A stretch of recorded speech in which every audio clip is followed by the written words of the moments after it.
எடுப்பாடு அவரு சொல்லுங்க. ஒருமே இல்லைங்க, நான் சொல்லினே இருக்கிறேங்க. அவர் இஷ்டத்துக்கு ஆயிட்டு வந்தா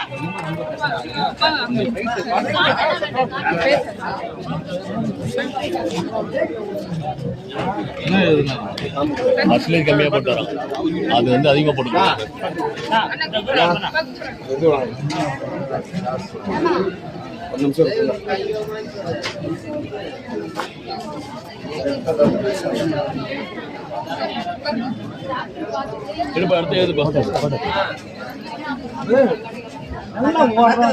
அவனுக்கு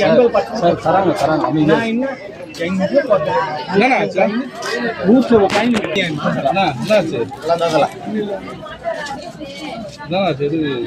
சொல்லுங்க. நல்லா ஓடுறான், ஓடிடுறான், எதுவோ மம்டி வேலை எடுத்து செய்யறான், ஓடுறான். நான் 4வது அடுக்கு மாடியிலிருந்து விழுந்து முதுகு தண்டு உடஞ்சி 10 வருஷம் ஹாஸ்பிட்டலில் 30 லட்ச ரூபா செலவு பண்ணிட்டு வரேன். எனக்கு 20% தான். ஆனா நல்லா ஓடுறான், ஓடிடுறான், அவனுக்கு 80% தான். என்ன டாக்டர் படிச்சானா இல்ல மாடு மேய்ச்சி வந்தானா டாக்டர்? என்னமா நீ என்ன உண்மை சொல்றதுக்கு நான் பொய்யா?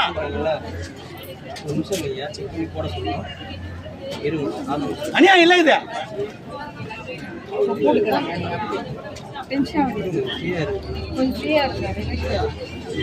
நான் யார் வீட்டுல போய் திரளணுமா? என் பொண்டாட்டியே எனக்கு தெய்வமா, அவதமா என்னை காப்பாத்தி கட்டது. எனக்கு தாலி கவர் இல்ல மஞ்ச கவர் இருந்தா போதும் அப்படின்னு என்னை காப்பாத்தி இட்டு வந்தாமா. நிலத்தெல்லாம் வித்து நாசனம் பண்ணி 4வது அடுக்கு மாடியிலிருந்து ஊந்து என் இடுப்பு தண்டு உடைச்சு முதுகு தண்டு 2ஆ உடைச்சு போச்சுங்க. 11 எம் கனக சபை. எவ்வளவு நாளுக்கு முன்னாடி வந்தீங்க? அது 1900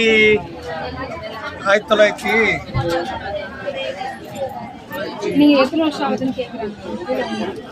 கீழே வந்து எப்படியும் 16 வருஷம் ஆகுது. 16 வருஷமா எந்த வேலைக்கு போறது இல்லையம்மா.